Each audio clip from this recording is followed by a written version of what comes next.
that's my ass.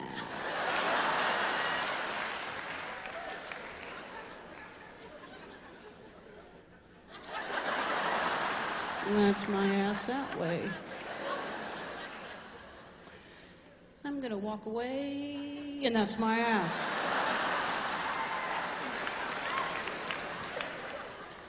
We don't make the ass face when we're at home naked looking at ourselves in the mirror. Totally different face then.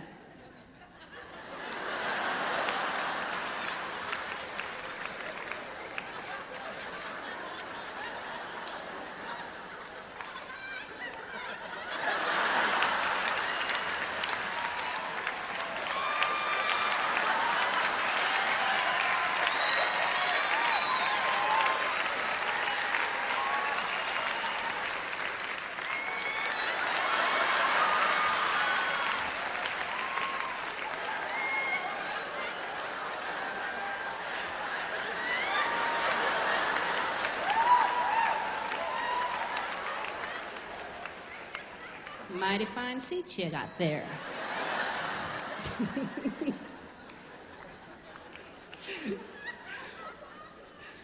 I'm amazed by people who are just so comfortable with their nakedness. It doesn't matter what they look like, they're just totally comfortable being naked. I love that. I mean, I admire that in people. I think the people that are like the most comfortable being naked are people who videotape their sex.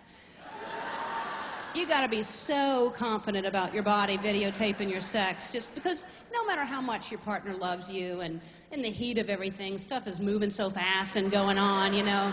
You're watching it back on videotape, you're risking the partner going, I never saw that before. Have you seen this on yourself right there?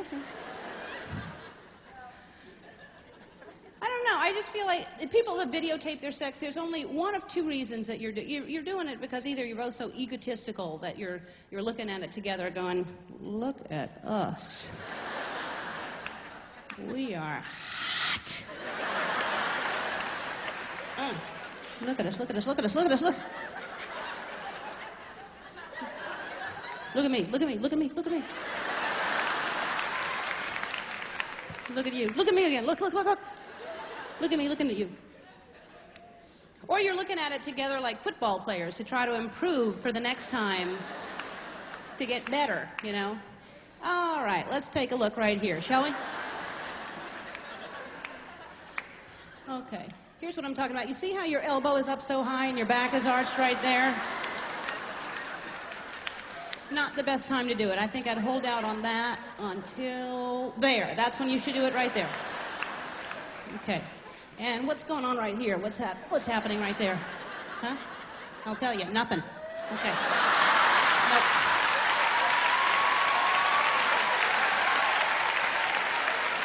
Nope. A lot of energy, a lot of energy, a lot of energy. Look at my face. Nothing going on. Nothing.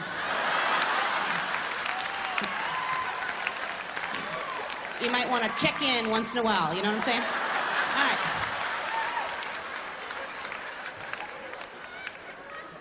Now, I know I'm biting my lip. It's to keep from laughing. Where'd you come up with that little technique? Did you make that up? I thought so. Don't do it. Okay. Don't cry. Come on. This is how we learn. Let's get back in there and try it again. Come on. What do you mean you're not in the mood?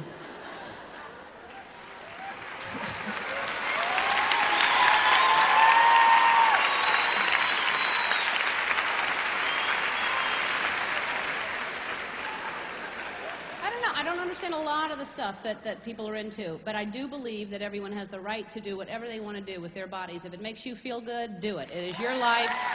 It is your body. Two consenting adults. I just don't understand a lot of it, you know. I like people who are into the Mile High Club, the, you know, wanting to have sex in a bathroom. I don't understand that. I have questions. How do you even have room to fit two people in there to have sex, you know? I mean, I barely have room to have sex in there by myself.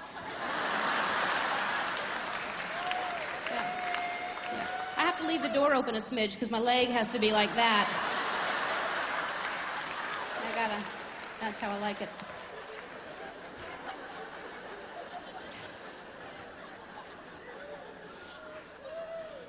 don't know, sex, that'll separate you. You tell somebody what you're into, people are, oh, you like that? You're weird. That separates people like crazy when you talk about sexuality. Very interesting. We have this huge debate going on right now about same-sex marriage. There are people who are against it. There are people who are for it. And the people who are against it, some people say marriage is a union between a man and a woman, and it's always been that way, and it should always remain that way. If we change it and it's between two people of the same sex, then what's next? Someone could marry an animal. That's where they go to right away. These people scare me, and they think we're weird. Right?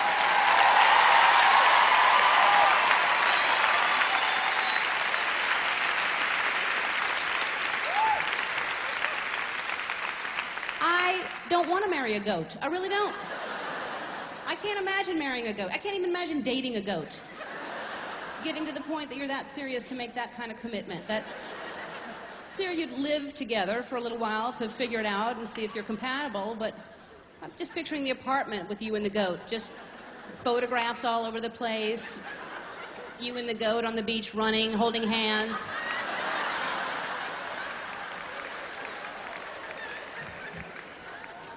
You and the goat with a 4-for-1 photo strip.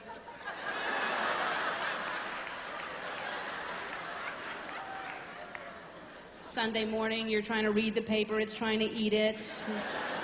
Don't you eat that section. I haven't read that yet. Don't you eat, come here. Oh. I love you, you goat. Little goat.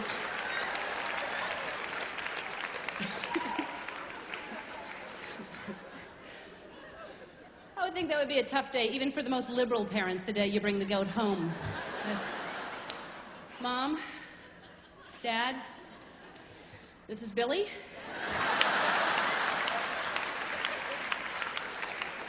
We are in love.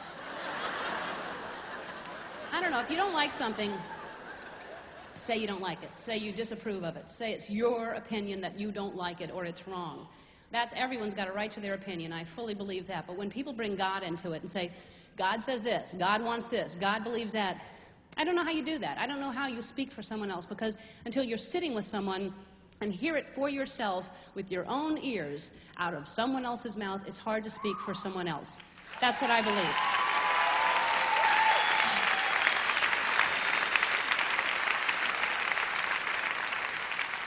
I have learned in this business to not believe anything that I read or hear until I sit down with that person and hear it for myself. And that's one of the perks of this business. You get to meet a lot of interesting people, and you get to have a lot of interesting conversations. And I've been lucky enough, I've met the president and Oprah and Madonna and a lot of people, and so it was a matter of time before I would meet God, and I have. What a day that was. I will tell you something, this was magical for me, because I was invited over to God's house one afternoon for fondue and Chablis. Normally I don't like Chablis, but it was nice. It was dry with a peppery oak aftertaste.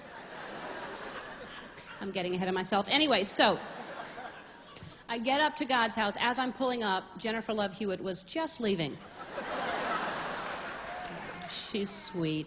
So anyway, so I go in, and I'm sitting in God's living room, and I'm waiting, and it's bright in there. Let me tell you that. Every lamp was on. Crazy, crazy bright in there. So I'm sitting there, and I'm waiting, and I started thinking, I wonder what he's dressed like. I wonder if he wears that robe all the time, you know? Because I feel like that about the Pope. Like, once in a while, don't you think he throws on a pair of shorts and a tank? Chilling out, you know? And then I started thinking, I wonder if I'm dressed appropriately to meet God. I don't know how you're supposed to dress. And then I realized God's seen me naked, so I just took my clothes off. And so anyway, so I'm looking around the living room, and in front of me there's a coffee table with 2 magazines on it, Teen People and Guns and Ammo. And a poster of a kitten on the wall that said, "Hang in there, baby." Pictures of Jesus everywhere. I mean, you can't even believe how many pictures of Jesus there were. Just picture of Jesus on a pony with a cowboy hat. Picture of Jesus on the beach with a T-shirt that said, "My parents created the universe and all I got was this lousy T-shirt."